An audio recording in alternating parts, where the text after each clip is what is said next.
번째 돋보기는요. 여럿 다칠 주먹질인데요. 어떤 현장인지 바로 가보시죠. 60대 택시기사가 조수석에 앉은 20대 승객에게 갑자기 멱살을 잡힙니다. 아저씨 왜 그래요? 큰일 났어. 사고 나면 가지 마요. 위험해. 곧이어 제대로 몸을 가누지 못하던 승객, 이번엔 욕설을 퍼부으면서 기사의 얼굴을 주먹으로 구타하기 시작하는데요. 기사는 운행 중이던 차량을 안전지대에 멈춰 세운 뒤 구타를 막아보는데 무차별 폭행에 쓰고 있던 모자마저 벗겨지기 시작합니다. 그야말로 택시기사의 비명이 계속해서 들리는데요. 이 이야기도 직접 들어보시죠. 동호대교를 타고 가는 도중에 손님이 갑자기 차 안에서 혼자 친구들하고 대하는 것처럼 이렇게 혼자 중을 그러다가 갑자기 나한테 주먹이 날라오더라고요. 주먹이 여기를 계속. 가는 도중에 내가 안전지대 차를 세웠어요. 도망 나와서 112 신고를 이제 했는데 그 와중에 그 친구가 쫓아나와가지고 여기 뒤통수 여기 머리채를 잡고. 그러니까 머리채를 잡고요. 그 이어서는 발까지 걸었다고 합니다. 그런데 택시를 탄 지 3분 만에 폭행을 했다는데 왜 폭행을 한 건지 이해가 되지 않습니다. 아무 이유가 없습니다. 아무 이유가 없다고요? 일단은 지금까지 나와 있는 거로는 말씀하셨던 것처럼 택시를 타고 한 3분 정도 지났는데 친구들이랑 전화한 걸로 추정되는 약간 비속어를 써가면서 EXX, 저 XX 하더니 갑자기 지금 저렇게 보시는 것처럼 기사분의 안면을 가격을 하게 된 건데 저 위치가 동호대교 위입니다. 동호대교 위라는 건 운전을 까딱 저 상황에서 핸들을 잘못 조정하면 한강으로 추락할 수도 있는 정도의 굉장히 위험한 상황이었고, 그래서 이 택시기사분께서 지금 다리를 지나다 보면 안전지대가 있어요, 요즘에.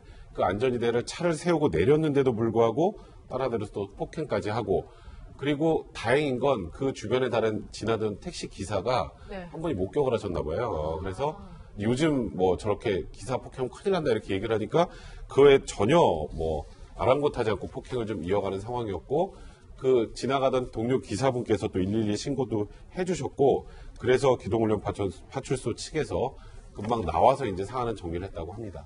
다시 한번 현장 사진 보실까요? 이 택시기사가 동호대교를 건너는 중이었습니다. 만약에 택시기사가 저 상태에서 핸들을 놓치면요, 여러분 다리 아래로 택시가 추락할 수도 있고요, 아니면 옆을 지나던 차량을 받거나 사람을 치는 등의 이렇게 2차, 3차 피해도 있을 수 있는 상황이었던 겁니다. 근데 이 남성이 경찰서에 갔는데 좀 진술이 황당하더라고요.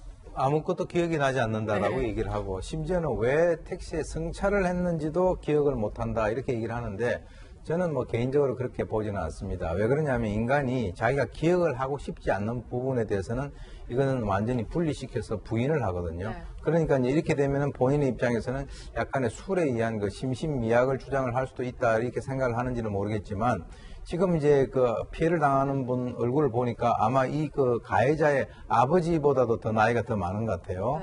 그런 분에 대해서 저런 폭행을 한다라고 하는데, 지금 이제 이런 일들이 비일비재하지 않습니까? 그건 저는 개인적으로 좀 제안을 하고 싶은 것이, 우리나라가 적어도 이제 술에 의한 그 심신미약은 이제는 없애든가, 프랑스 같은 경우는 어떤 특정 범죄에 대해서는 술을 마시고 만약에 범행을 하게 된다면 가중처벌을 하게 돼요.